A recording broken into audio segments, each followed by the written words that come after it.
Good morning, everybody, and welcome to IIJNM webinar series on storyboarding journalism.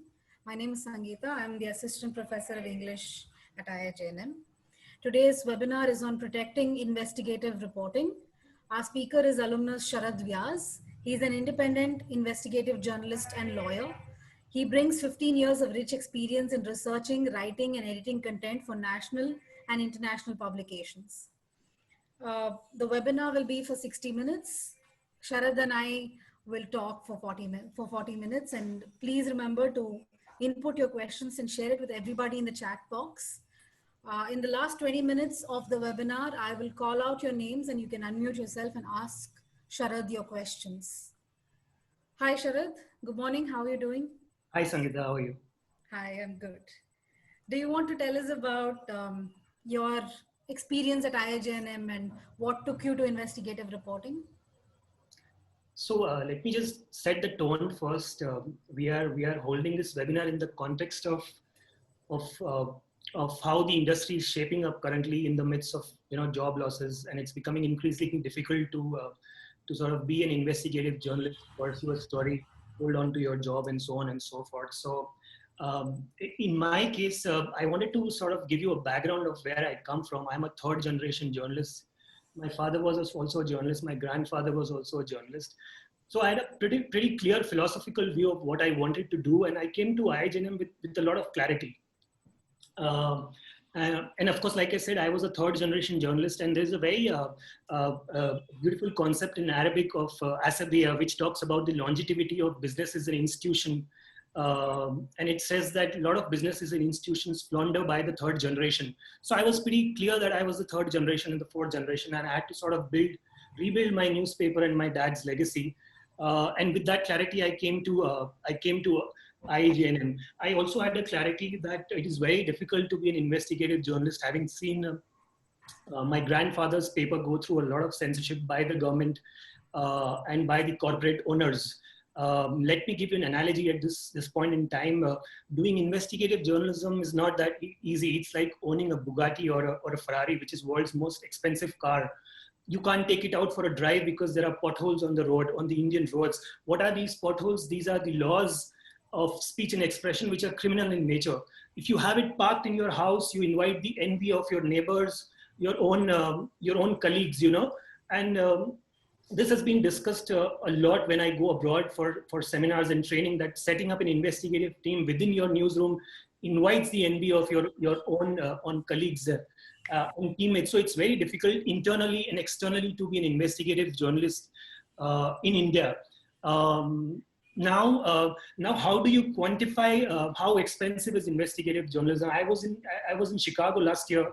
And I spoke to James Hamilton, who was the dean of the Stanford Journalism School, and he has in his book Democracy's Detective quantified the cost of investigative journalism. He mined data of about 20,000 journalistic investigative stories between 1979 and 2010, and he quantified that the cost of an investigative story is roughly over $300,000. Which is about 2.5 CR in Indian rupees term. So, it's very expensive to do an investigative story. His final conclusions were the cost benefit to the society of an investigative story is about roughly $9.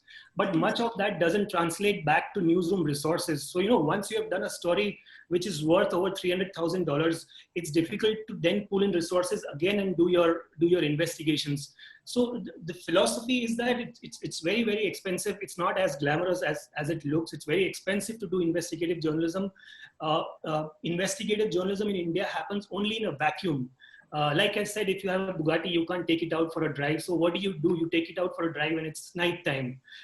Sound absurd, the analogy, but the fact is that like a Bugatti, investigative journalism, you can only do in vacuum on the margins of the mainstream journalism. On the periphery of what we call the MSM, mainstream media. So one has to understand the legal landscape, one has to understand external and internal censorship and restrictions in India on speech and expression laws, and then pursue a career in investigative journalism. I always tell students that you need a lot of fuel in the tank. When I say fuel, I mean passion, which could roughly last you about 10 years in journalism to be able to pull this off. There's not enough money. There's a lot of censorship. So it's pretty difficult to be an investigative journalist. It's not as glamorous as it looks. Thank you, Sharad. Can you tell me what investigative journalism is? We all have different definitions of it. So I'd like to hear from you. So I will not get into a textbook Yeah. definition. Let me break it down for you from what my experience is in doing stories. And you see, if I talk about the nature of investigative journalism, obviously it has to be anti-establishment. It has to be systematic. It has to be in-depth and original and collective and campaign-oriented. So that's the nature of investigative journalism. When I talk of how you approach investigative journalism, it is pretty much scientific as any other science investigation, right? You have variables, you have a hypothesis, and these variables are dependent and independent. There is a control experimental group. So the philosophy is very simple. It's research oriented, it's rigorous in nature. And in my mind, the way I divide investigative journalism is in three categories. So basically, either you're chasing a policy, right? Whether policy is announced and it's reaching the poor, you are chasing a sort of a lie. If a politician has made a statement, you go and check if it's true or false. And the third category is the chase of money, which fascinates me most, and which is what I've tried building my career in: movement of money from point A to point Z, right? And how do you go about it in the third category? To my mind, the third category is the most difficult to pull off. And the way to go about it is sort of peeling off the layers of finances and money. And that's where my foundation in accounting and finance and law sort of come in. And my sort of inspiration, and the earliest investigative journalists were all business journalists. If you see Ira Tarbell and Upton Sinclair, who wrote about pharmacies, oil barons, and Ira Tarbell wrote about John D. Rockefeller's empire and did a story, a 19-part story, which led to the antitrust laws, and which is what I studied when I went to the US, and which is what we are seeing in India right now: crony capitalism and Ambani sort of controlling a majority of our businesses. So like I said, nature, I talked about the nature of investigative journalism. Approach I've spoken about, categories I've spoken about, and also you see, once you zero in on a corporation or say a business, then you can, in my case, for example, in my stories, I've always taken a staircase approach. Now, what is a staircase approach? Let me break it down for you. For example, if I am looking at a corporation or a business empire and sort of looking at peeling the layers off, you look at a host of documents, you have a host of tools to sort of assist you. But the foundation in finance and accounting have to be very, very strong. And then you go on and dig documents, your documents with the MCA 23, AC 21A, which you can find with the registrar of companies, right? And then you sort of match the profit and loss account, you sort of match balance sheet with the cash flow, and figure out what this business empire is. Once you have to peel it off, how do you peel it off? So you peel it off by unraveling the other arms of the empire, sort of. So you look at the real estate industry, at real estate arm of that company, for example. You look at labor laws. If there have been labor violation by this company, you also find out records and piece them together. And for that you have tools like Toffler and Zorba, where you can sort of search for company records and sort of create a web of how many arms these companies may have, and then you look at the protagonist and the main players of these companies. So we did a story on this BJP leader Pankaja Munde, right? And she was associated with a lot of unscrupulous contractors, and we kind of divided her empire into different business layers, and went about sort of investigating all the documents ever she had filed with the election commission, with the property department, with the local corporation, and sort of pieced together the entire business empire, for which I think when the story appeared on page 1 on the Hindu, she had filed a breach of privilege and 100 crore defamation on me and my editor. And to be fair to the company, I think it backed me to the hilt, and we took the breach of privileges committee to the Supreme Court. This was the first time a newspaper had challenged a breach of privileges committee, right? and the matter was settled there on after that. Another story I would want to talk about is how we sort of investigated into Donald Trump's business empire in India, and we broke it down again to his business partners in India. We sort of investigated Panchsheel Reality, which is a Pune-based company. It is owned by Chaudia brothers, and it has investment from Sharad Pawar. And we found out that how he was sort of this organization company was diverting money to the BJP.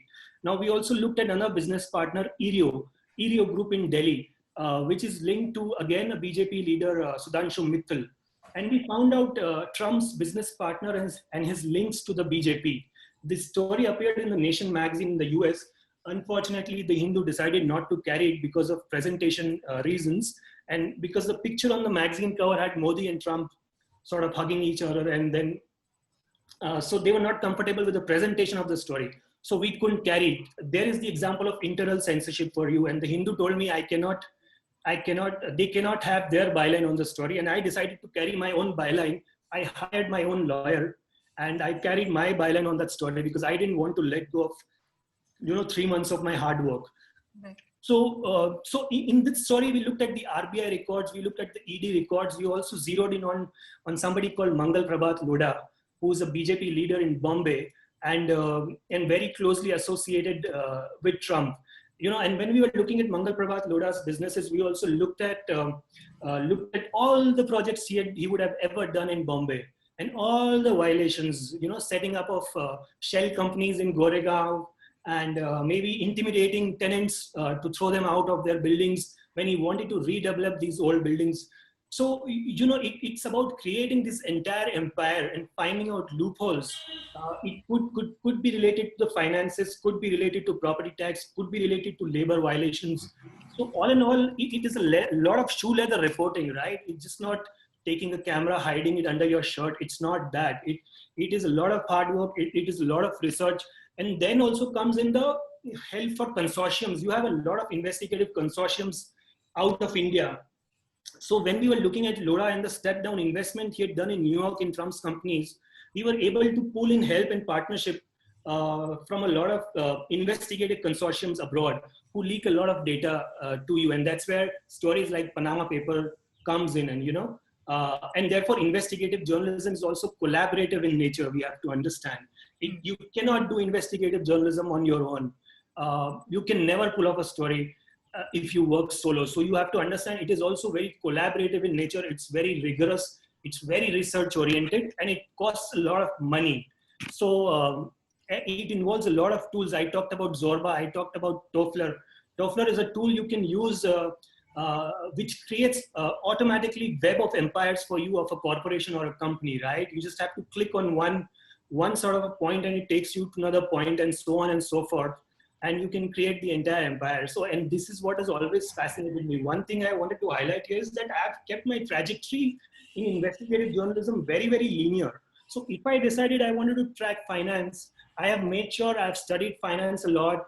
I went to the US, I studied the interplay of finance and regulation. I do courses online on European business laws, Western American business laws, cross-border transactions.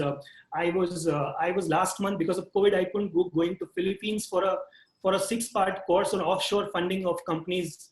I'm associated with a Money Trail, which is an organization based out of London, and they look at a lot of company records and provide you with a lot of company data. You see, so you have to be very, very sort of collaborative in nature. Tie up with people, do a lot of research, break down in your head what you want to do. And that sort of clarity is needed. And like I said earlier, unless you have a lot of fuel in your tank, you are not going to be able to push it for 10 years or more. And I'll talk about censorship later. That is also a major part. I talked about the story on Trump. It got dropped because of internal censorship. I talked about the story on Pankaja Munde. We invited a defamation suit of 100 crores. So all in all, it requires a lot of clarity, thought process to your approach to a story. Thank you, Sharad. This was actually going to be my next question. I was going to ask you, what is what are the couple of things that that you think one should have in order to begin a career in, or even think of a career in investigative journalism? So this goes for every profession now, right? You need a strong foundation in one particular area or aspect, right? And then you can have an interplay of that with other skills, right? So you can be a lawyer and an accountant. You can be a CA, chartered accountant, and something with a science background. So you need an interplay of different professions, right? You can't just be a literature graduate and then think that you'll pull off investigative journalism. I'm sorry, but no offense to anybody or to liberal arts, but it's not going to happen. You have to match it with another skill set. So the point I'm trying to make is you have to have a double skill set with good, strong foundations. In my case, I have accounting, finance, and law as my foundation.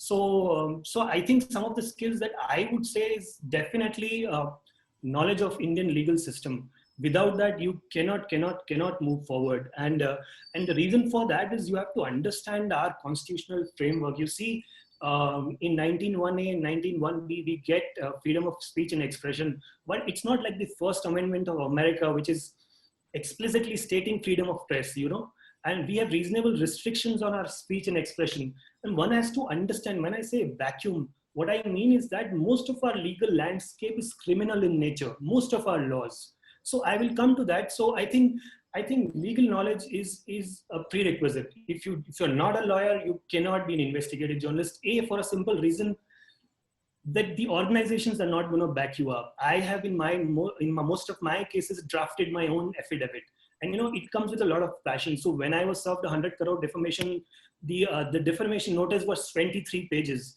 And I was so angry that I drafted a 25-page notice back as a reply. So you need a lot of angst.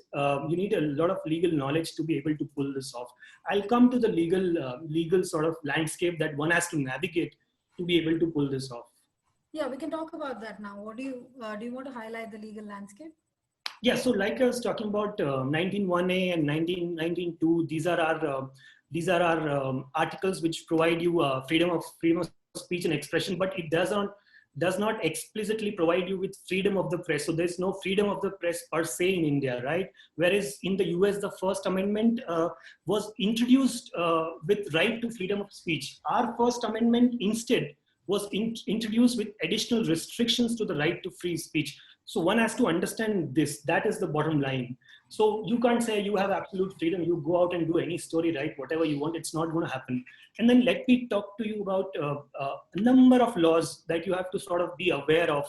So let me just start with IPC and CRPC. IPC, of course, as you would know, is a substantive law, right? It penalizes, whereas CRPC is more procedural in nature. So, for example, if I write something and the government doesn't like it, it finds it obscene in nature, it can punish me or book me under section IPC 292, which is related to obscenity.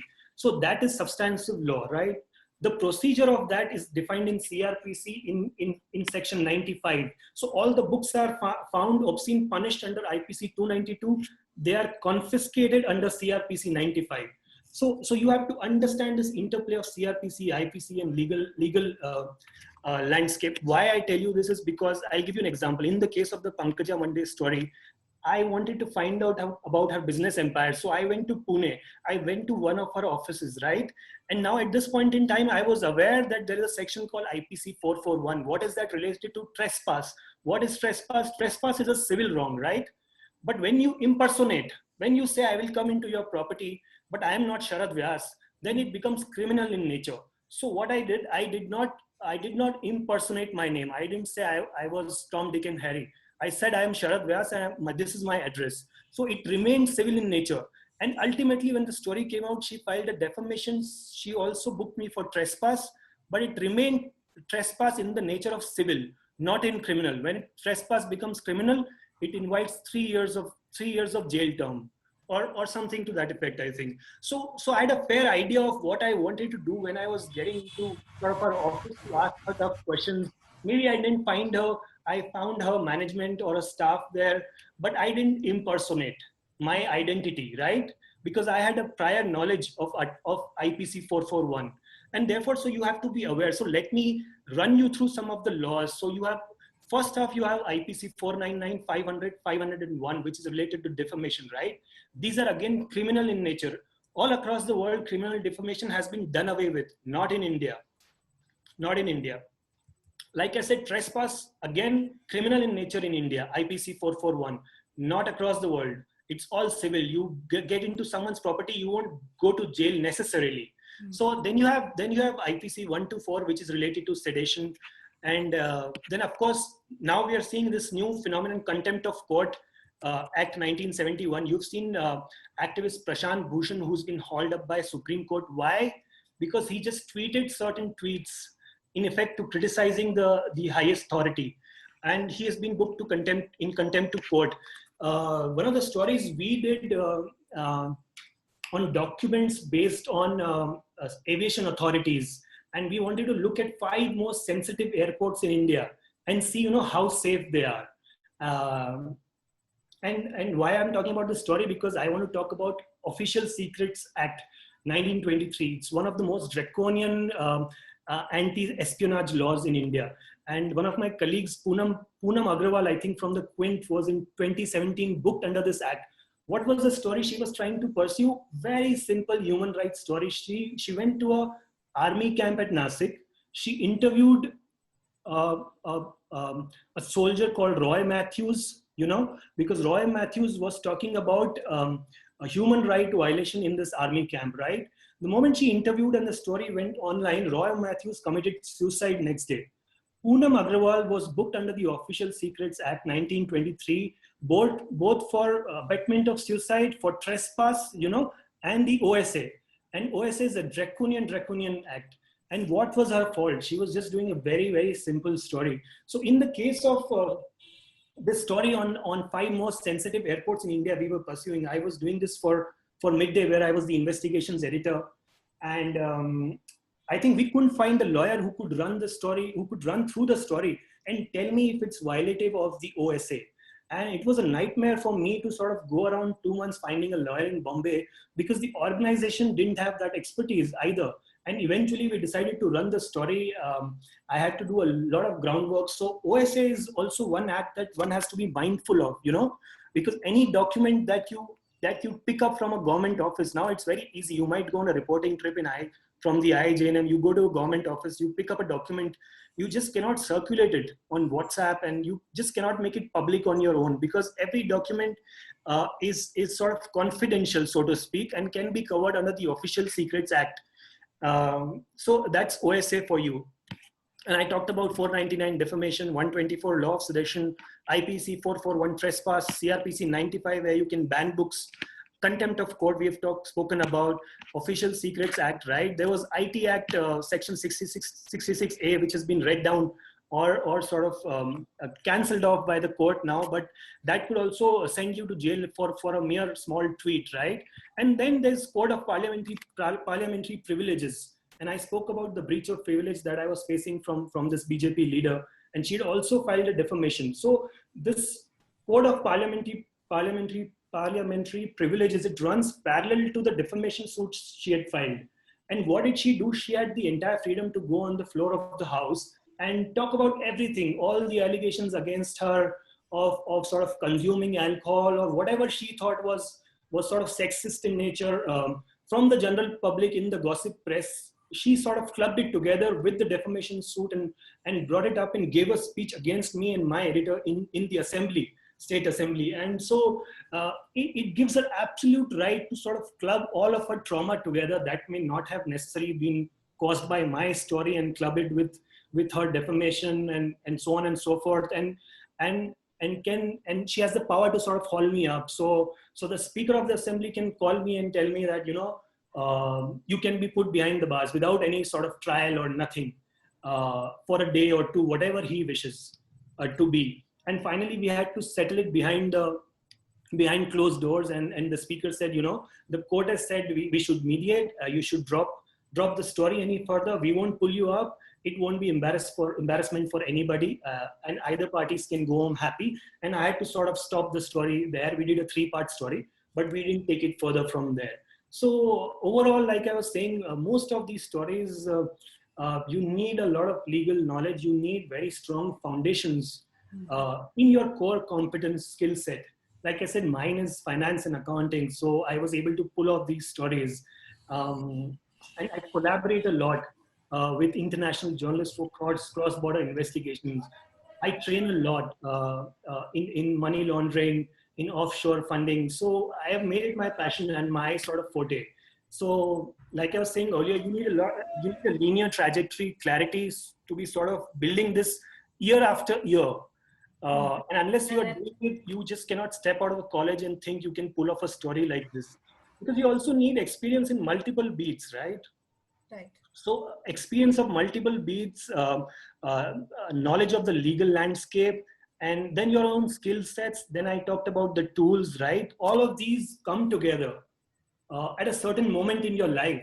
It can't happen when you step out of the college. It can only happen in vacuum. If I think that 10 years, if I step out of the college and I think 10 years of my life I'm going to do investigative journalism, it's not going to happen. Let me break the bad news to you. It's not going to happen. It is only going to happen maybe say 1 year of your career where you get that opportunity sort of. And all of these skills, all of these passion, everything comes together. You may be able to pull off 2 or 3 stories. And in the kind of media environment that we work in India, if you're able to pull off the kind of stories that, in my case, the stories I'm talking about, I would be very, very happy 10 years hence if somebody asked me that you would be doing the stories after passing out from IIJNM, I'd be very, very happy and take it with both my hands, I think. Right. Thank you, Sharad. I'm sure there's a lot for us to digest in that. I wanted to ask if you wanted to highlight about the RTI and how it looks right now. Do you think it's been diluted by the government? And So nobody can, let me just bring in also when I talked about external laws, right? I'll talk about RTI. There are efforts to sort of dilute it. There are efforts to sort of dilute the Working Journalist Act 1955. Let me just also give you a peek into what are our legal rights, right? I talked about the legal landscape externally. So one must also understand the kind of rights you have as journalists. Unless you understand that, I always tell young journalists, unless you dissent within the organization, how do you dissent outside for the rest of the world, right? You need to be able to dissent for your own rights, be able to fight for it, to be able to fight for somebody else's rights. So unless you're fighting within the newsroom, and when I talk of investigative journalism, this space I have fought very hard for. I'm very, very proud of the fact that I fought for this space. I am not for nothing. I became the investigative editor of Midday. I fought for it. I didn't do basic beats. I always wanted to do investigative stories. So I fought for it. And for that matter, I knew my rights very, very early. So Working Journalist Act 1955, that gives you a lot of legal rights, right, within the organization. Nobody can fire you without a 6 months notice. Nobody can fire you without giving you a gratuity if you worked for 3 years. Industrial Disputes Act, right? Under the Section 24 of Industrial Disputes Act, you get a lot of legal protection. You get a lot of compensation when you're fired on the spot. You need to understand what is a retrenchment, what is a layoff under the IT Act, what constitutes a working journalist. You need to also read these laws to understand under the law what constitutes a working journalist. He has to be not in a managerial role. He has to do stories day in and day out to be able to qualify as a working journalist under the Working Journalist Act 1955. So to come back to your point, you have to be aware of your legal rights internally and your legal rights externally as well. So yeah. Okay, thank you. Can you tell me what is a resource where we can go and read it up? Is it online? Maybe we can share it with the participants once the webinar is done. Yeah, it's easily available. Working Journalist Act is a bare act. You can buy it for 20, 30 rupees. I mean, it's not very hard to find. ID Act, it's not very hard to find. In the kind of environment we work in, I think every journalist who's either getting into an institute to study journalism or passing out must know his legal rights. Right. If you don't know external legal rights, that's fine, but you should know your own legal rights. So you can go to Ministry of Labor. You were talking about RTI. Let me also tell you there are efforts to dilute the Working Journalist Act, right? So I think for all we know, I think it will remain with us for the next couple of years because the government and the Labor Ministry is coming out with a consolidated labor law. And the idea is to dilute the wage board, the Majita wage board, which gives you wages competent to to the commercial market, right? So all of this is going to be diluted in the years to come, and you may not have these rights after all. RTI also, for example, is being diluted. So on one hand, the government is not decriminalizing our speech and freedom of expression laws. At the same time, from the other hand, it is sort of diluting RTI. There are efforts to dilute RTI. It's a wonderful tool, and for a lot of my stories, Section 4 in RTI, I've just filed it on the spot. Now you can file it sort of online, and you can inspect documents right there. You don't have to take it home. Also, you can just ask for files and inspect it. So these are some of the tools that we have, but like you were correctly saying, without getting into the specifics of how they are being diluted, there are certainly efforts to dilute RTI. There are certainly efforts to dilute the Working Journalist Act. So we may as well sort of take advantage of that as long as they are there with us. So one can find all these things easily on the internet. I'll share after the chat all the links with you if you want to read about it. These are bare acts. You can just buy it from the market, the Working Journalist Act. These bare acts are those thin booklets. You can just buy it and read it up. So, yeah. Thank you, Sharad. One last question from my side is, how does an investigative journalist deal with COVID? How is investigative journalism in this pandemic? Well, to be very, very honest with you, I feel as a failure as an investigative journalist, or merely as a journalist, when it comes to COVID, which I feel is the biggest story of our lifetime. And unfortunately, we've not had the kind of resources journalists needed to go out and report on this crisis. So if you ask me, I think Indian journalism has sort of failed in its responsibility to cover COVID in the manner that it should have covered it. And the reason for that is the blame doesn't go on the individual reporter. It's the organizations that have sort of become very flat in nature.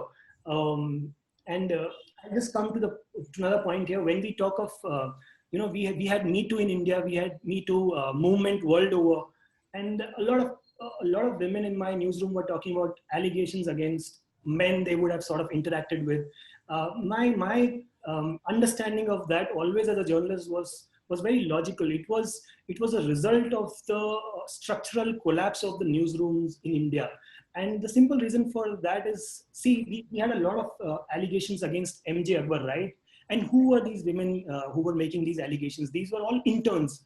Can you imagine in a management company, say Reliance, having a vertical where Mukesh Ambani is dealing with an intern? No. And purely MJ Akbar is able to deal with an intern because these are flat organization in management parlance. There are no verticals. You cannot went and go and complain, right? So our newsrooms have collapsed structurally long back. So when a young journalist stepping into these newsrooms, what he has to understand, and therefore, what are the offshoots of these structural collapses in the newsroom? That you have events like Me Too, you have a lot of toxicity in the newsroom. So one has to be aware realistically of the kind of newsroom one is stepping into, right? And therefore the COVID story comes in. A lot of journalists didn't have the backing from the management, didn't have the resources to go out and pull off these stories. One of the biggest story I think one needs to look at is the PM Care Fund. But unfortunately, in India, barring a couple of journalists, I wouldn't say I can count them on the fingertip. Nobody has looked at the PM Care Fund and where that money has gone in. It's an individual fund which gives the Prime Minister independent capacity sort of to relocate these funds wherever he wants to. It's not transparent at all. So it's one of the biggest story. One of the biggest stories is electoral bonds, how the money has gone into a particular party through electoral bonds. And we are talking about the political crisis in Pakistan, right? Where there are allegations that MLAs are being bought out. Where is this money? Earlier, when MLAs were being bought off, you could see stash of cash in the car, or you could see cash in the story, right? Nowadays, you can't see cash in the story. And the reason for that is that there is PM Care Fund, which doesn't come under RTI. There is electoral bonds, which you can't sort of trace. And similarly, the COVID story goes. I mean, we are not able to trace finances of the COVID story. Who's buying and purchasing these ventilators? Which are the companies which are manufacturing these ventilators at low cost?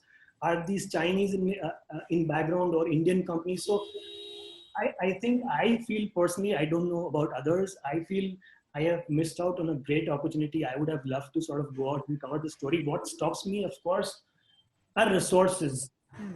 I know for a fact any story that I go out and do for 10, 15 days would cost upwards of 2.5 lakh rupees, right? And why would an organization pump that kind of money in a single story? So, so I think as far as COVID is concerned, I think we've missed the boat there. There are a lot Right. of things that we've not covered. A lot to live up to. We need to catch Yeah, up to it. hopefully. Yeah, yeah. Yes. Thank you, Sharad. We have a couple of questions from the participants. The first one is from Aniruddha. Aniruddha, do you want to unmute yourself, please? Yes. Yeah. Hi, sir. Hi. Yeah, I just wanted to ask first questions like, did you get any major life threat or sort of threats from any politicians for any kind of story? And the same question regarding that, how do you tackle with that? Because you at the same time tackling with the threat, you also need to continue with the story and report all the aspects of the story. Okay. So just to answer your question, I think there's a lot of misunderstanding, and that's where the glamour part of investigative journalism comes in. I mean, as a journalist, you don't talk about life threat. It's something that you take in the step, right? If you are a cop, you're going out, you don't think that you'll be shot. If you're a doctor, you're operating on a patient, you don't think you're going to kill the patient or what is going to happen. So you just take it in your step, right? And yes, there are death threats. Yes, there are defamation suits. Yes, you have to be very, very careful about it. But the bottom line is you cannot be the story. You're not the story. Uh, the other people who are out there who you are writing about, the poor people who may not have got funds from the government. So those people are the stories. The subjects are the stories, right? So you never talk about. I mean, I personally, as a value system, I don't talk about the threats that I get or sort of defamation. Criminal proceedings that I face. It's because we are in an environment where it's necessary to talk about it that I'm able to talk about it. But as a value system, I don't wear it very heavily on my sleeve, right? I mean, theek hai, that threat आया तो ठीक है, it's not a big deal. Yes, I've faced that threats before for stories. Thanks, So Sharad. that is there. Yeah. Okay. The next question is a bit technical. Ashutosh, Ashutosh, do you want to unmute yourself and ask your question, please? Yeah, hi, good morning, sir. Right. My question to you is like you talked about the like funds aspect that you don't get enough funds. So my question is that how do you raise funds for this thing? Is there a certain way or certain group that provides funds? Anything? Thank you, Ashutosh. Yeah. So there are a lot of groups I'm part of. Like there is ICFJ, which is International Consortium of Financial, whatever. I think Financial Freedom for Journalists, something like that. GIJN is also one group that I'm part of. And then I spoke about Money Trail. It's also a consortium of independent journalists based out of UK. There is also a group called Finance Uncovered, right? They train you in reading balance sheet and profit and loss accounts, so on and so forth. But a lot of these organizations also fund your cross-border investigations. So what I try and do is when I go for international conferences, I tie up with international journalists and see if we can collaborate on a certain idea. And once a story I remember, we tied up with a Danish journalist, and he wanted to investigate all the trading ships that were coming into Gujarat port. And so we tied up with him and we fixed a certain amount, a budget for the story. And see how much my company can pull in and see how much his company can pull in. And if it's an investigation cross-border in nature, then you can always approach a lot of bodies set up in Europe, a lot of bodies set up in UK who could provide you decent funding for a long-form story, I think. So raising money is not an issue. Like I said, if you have clarity, you can get funding. But the question is, how long can you pull it off funding to funding basis, right? So if you have to be persistent with the story, then you need a lot of sustained funding coming in, and that can only happen once an organization is backing you, which unfortunately is not the case in India.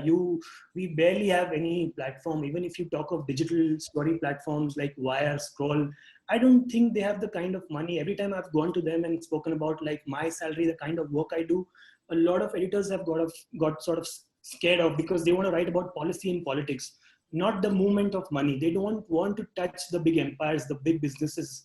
and in the accounting books of big businesses. So raising money within India, very difficult. Cross-border, you can do it. I will put some of the links here, or maybe share it with Kanchan. And there are a lot of organizations which will fund for your stories. But like I said, story by story basis, not sustainable over a long period of time. Thanks, Sharad. Next question you, is from sir. Amna. Amna, do you want to unmute yourself and ask your question? Yes, good morning, everyone. So, my question is how do you identify a story that needs investigation? Like, every story doesn't needs it, right? And what are the basic investigation report checklist that you check before publishing any story? So, very good question. Like I said earlier, I think you need a lot of clarity in terms of concept in your mind. So you don't go with a textbook definition of what is investigative journalism. Of course, it has to be in public interest, but you divide it sort of in your head. You define what is investigative journalism for you. I have defined for myself that I'm going to track movement of money from point A to point Z. So I have a business lens on all the time when I look at stories, right? I always look at stories in terms of when you talk of COVID. I'm not looking at how many patients or how many people infected and when is the vaccine going to come out. I don't look at a story from that point of view. I'm only looking at where is the funding coming from to buy these ventilators, which are the corporates which are contributing to the PM Care Fund. And if they are contributing to the PM Care Fund, where are they diverting this money from? So my angle, my lens has to be very, very clear. What defines an investigative story? Like I had said earlier, it has to be in public interest, and it has to be original in nature, right? You cannot pick something up like a report from income tax, which is talking about Mukesh Ambani's links with say Donald Trump, and write about it. That's not investigative journalism. Document-based reiteration of what the agencies are saying is not investigative journalism. Once you get a document, or you get a lead, or a story that you want to look at, I always approach it forward and backwards. So you have to take that piece of information, see where it has come from. So I was trying to think of an example. So there's a story we did on a rupees 450 crore welfare scam in the government of Maharashtra. Where the lead came from was an income tax report that spoke about these 6 contractors who were picking up school bags, bicycles for the poor people from the government store, so to speak, and were never delivering it to the public and siphoning off this fund somewhere on the side. So when I got this report, I didn't just write about it. It sounds very fancy to write about an income tax report, but I decided not to do it. I exactly took that report. I found out who are these contractors. I divided the contract in pieces, and I chose 5 municipalities or ZPs which had an upper limit of, say, purchase power of over 15 lakh and more. And I went to these villages specifically. I traced every single bicycle from that report going down to that village. And one of the bicycle I found with a small girl who had kept it parked because the tires had come off very early when the government had given it, say, in 2 months' time. And I took the story from there backwards, right, to my report. So from that bicycle, how it had hurt that girl, that she had got a bicycle to go to the school, but she could not go. Who's the MLA who gave her that bicycle? From which contractor, which ZP, Jila Panchayat bought it, and all the way to the contractor, and then to the purchase store of the state government. You see, so I didn't leave the story, and the story won a Reading Award in the crime category, of course, and we did a 12-page story for a tabloid like Midday, which is known to just carry gossip. So you can always break, what is the right word? You can always break stereotypes, right? A tabloid will not run a story like this. No, the tabloid ran 10,000 word story for me on this particular copy because I did not feel satisfied at the mere sort of end of finding this report. Like I said, I took it forward, I took it backward. So I traced it backward to the officer who had complained to the income tax office, on the basis of which this income tax investigation was carried out. Forward, by going to that village, tracking that bicycle. In all, we were able to, on that sort of spectrum, piece the story together. So you see that concept clarity is very important. When you identify a story, you want to see how it goes forward, how it goes backward, and therefore then you piece it together. And like I said, public interest, of course. If I just written that this is an income tax report which is talking about government sort of making money, no, I mean it's just not an income tax report. It's hurting a lot of poor people. So yeah, Thanks, Sharad. Would you say it is important to put a human face on it, even if you're doing investigative journalism and chasing the money, so to speak? every story you have to put a human face, barring a few. We did a story on leak of client data from banks in Pune, and how it was sold in the open market. And for that story, I spoke to, let me give you a number. I spoke to 80 experts across the country to sort of piece this story together. We did it in two parts. We put a face to the story, but it was very, very difficult in this particular story because it was related to banking, and a lot of people don't want to come on record. So only barring in stories like these, which are very tech in nature, I think every story there has to be human face. Otherwise, it is as good as going into a gutter. I mean, it's of no use. You can claim an award for it. You can claim it with your friends that you have done a great investigative story. But unless you put a face to it, thank you for asking that. Unless you put a face to it, it's of no worth or no use. Right. Thanks, Sharad. Next question is from Priyanka. Priyanka, do you want to unmute yourself, please? Hi, sir. Am I audible? Yes, Yeah. please go ahead. Okay. What are the challenges that you face in this field, investigation journal, as a? So, I think a lot of challenges, and most of these I've spoken about earlier, um, but you face a lot of intimidation. You face a lot of threats, right? Um, uh, you face a lot of legal hurdles. You face a lot of internal censorship. So what I have found the hardest to deal with, the hardest challenge, let me talk about it. I think is the internal censorship from within the organization. You can fight the world, but if your own colleagues, your own management is not backing you, I think that's the hardest challenge to sort of tackle and deal with. And like I've said, you have to fight for your space within an organization. Once you step out of the college, the battle begins. You have to fight for your byline. You have to fight for your space. You have to fight for your story, and you have to fight to create this niche for you, which you'll be able to sort of pull off, say 10 years down in your career. Uh, and so the hardest challenge is when it is when you try and create that space internally.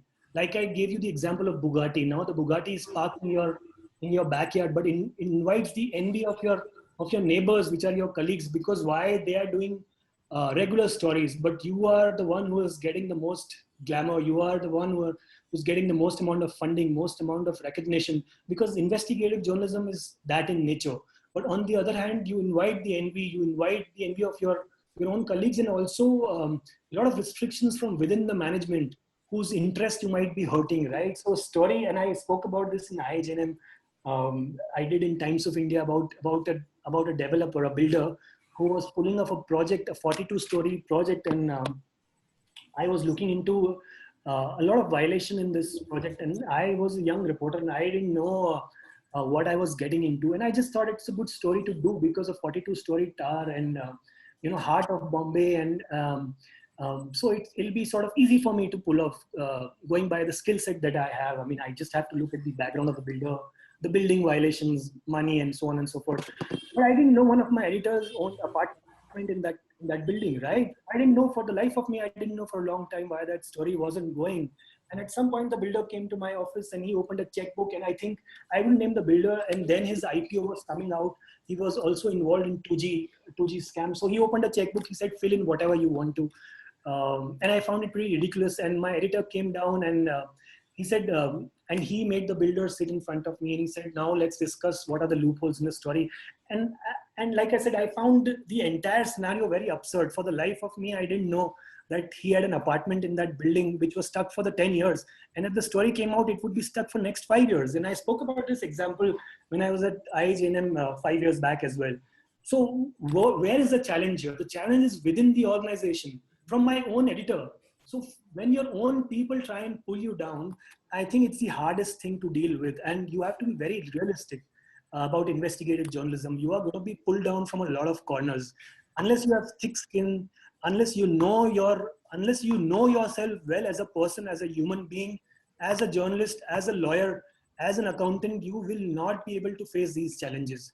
So I would reiterate, get clarity on who you are as a person to deal with these challenges, get clarity on your fundamentals, get clarity on what you want to pursue as a skill set and your concepts, and get clarity on your philosophy overall in life, in what you want to do. Like I said, I was lucky because I was third generation journalist of my family. So I had a very clear philosophical view of the challenges that I would be facing. My grandfather's newspaper was also shut down, so I saw it firsthand. And my father once went to cover a curfew, and he was beaten up by cops, even though he showed his press card. And I remember as a kid sort of seeing him sort of comatose for a long time. So you see, I'd seen these challenges pretty early on. So I had a good amount of clarity on what the challenges are. So get that clarity early, very, very early in your career, so that you don't sort of face these challenges, fail, and then get disheartened. So have your